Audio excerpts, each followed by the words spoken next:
Welcome back to Humanfluence. Imagine ancient Rome at the height of its power, a civilization renowned for its grandeur, innovation, and cultural contributions. Rome, the eternal city, was a beacon of architectural marvels and engineering prowess. From the majestic Colosseum, where gladiators fought and entertained thousands, to the awe-inspiring aqueducts that brought fresh water into the city, Rome was a testament to human ingenuity and ambition. The Roman roads, some of which still exist today, connected distant parts of the empire, facilitating trade, communication, and cultural exchange. Rome gave us the concept of republican governance, laying the foundations for modern political systems. The Roman legal system, with its emphasis on justice and the rule of law, has influenced countless societies.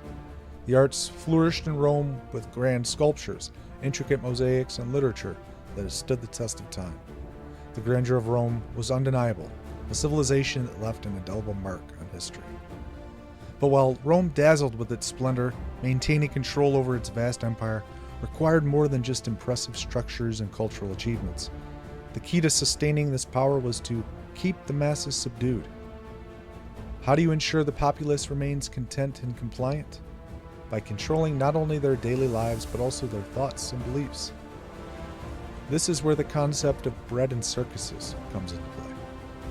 The Roman emperors, aware of the need to keep the populace content, provided ample entertainment and free grain to the masses. The Colosseum, with its bloody spectacles, served as a distraction, a means to placate the people and prevent dissent. The phrase bread and circuses epitomized the strategy of using superficial appeasement to maintain control, ensuring that the masses remained subdued and compliant. But this control extended beyond physical sustenance and entertainment. To truly dominate, they needed to control the way people thought, what they believed, and to remove all other intellectual thought. In the same vein, the rise of orthodoxy, meaning right thinking, became a powerful tool for control. The power structures of Rome, and later the Romanized Church, loved to put everyone in a box, promoting the idea that there was only one way to think, believe, and live. This orthodoxy was about ensuring that everyone adhered to a single, unified doctrine, which made it easier to manage and manipulate the population. Another area was thriving with intellectual and philosophical pursuits, Greece. The Greeks, with their insatiable curiosity, delved deep into the mysteries of existence. Philosophers like Socrates, Plato, and Aristotle pondered the nature of reality, the essence of being, and the pursuit of truth. The famous maxim, "Know thyself," inscribed at the temple of Apollo, urged individuals to seek self-awareness and wisdom. In this vibrant cultural milieu, people were not just passive spectators, but active seekers of knowledge. They engaged in debates, explored the realms of science and metaphysics, and sought to understand the world and their place in it. The quest for truth was a central pursuit, and the region flourished with intellectual fervor.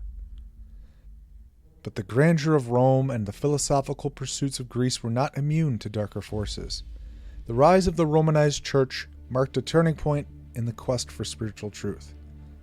Gnosticism, an early Christian movement that emphasized direct, personal experience of the divine, posed a significant challenge to the emerging orthodoxy. Gnostics believed in the primacy of inner knowledge, or gnosis, and sought to transcend the material world to attain spiritual enlightenment. Gnosticism's implications were far-reaching, especially in its clash with Rome's power. The Gnostics' belief of an inner spark, personal enlightenment, and the rejection of materialism directly opposed the Roman emphasis on external control and physical dominance. The spiritual movement promoted the idea that divine knowledge was accessible to everyone, undermining the hierarchical and centralized authority of the Romanized Church. The Gnostics saw the material world as a flawed creation, a place of ignorance and bondage from which one must escape through spiritual awakening. This worldview was a direct threat to the Roman establishment, which relied on the material world to maintain its power and influence. Seeking to consolidate power and establish a unified doctrine, they viewed Gnosticism as a threat. And since their teachings were viewed as heretical, the Church embarked on a campaign to eradicate Gnosticism, labeling its followers as heretics and suppressing their writings.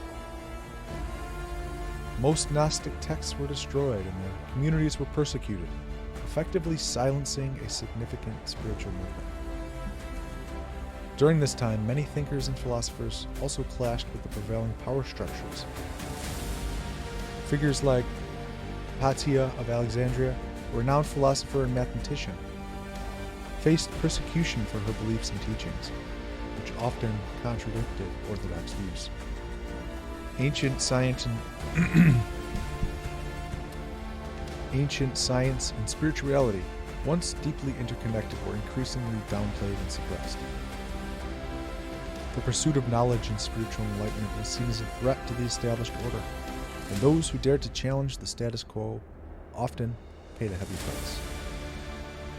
The ancient world's approach to science and spirituality was holistic, viewing the two as intertwined aspects of the same quest for truth. However, the rise of dogmatic institutions sought to sever this connection, promoting a materialistic worldview that dismissed spiritual insights as superstitions. This dichotomy between science and spirituality, enforced by the powers that be, stifled the advancement of holistic knowledge and led to a fragmented understanding of reality. The destruction of Gnosticism was not merely an attempt to eliminate dissent, but a strategic move to centralize religious authority. By eradicating alternative interpretations of Christianity, the Romanized Church sought to establish a singular, dominant narrative.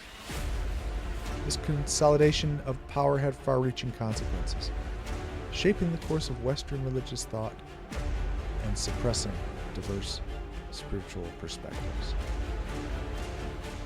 As we reflect on this history, we see the recurring themes of grandeur and control, intellectual pursuit and suppression, the rise and fall of civilizations, the quest for truth, and the battle for spiritual dominance are interwoven into the fabric of our past. The legacy of Rome and Greece, the destruction of Gnosticism, and the enduring wisdom of know thyself continue to resonate, reminding us of the delicate balance between power and enlightenment. Humanfluence out.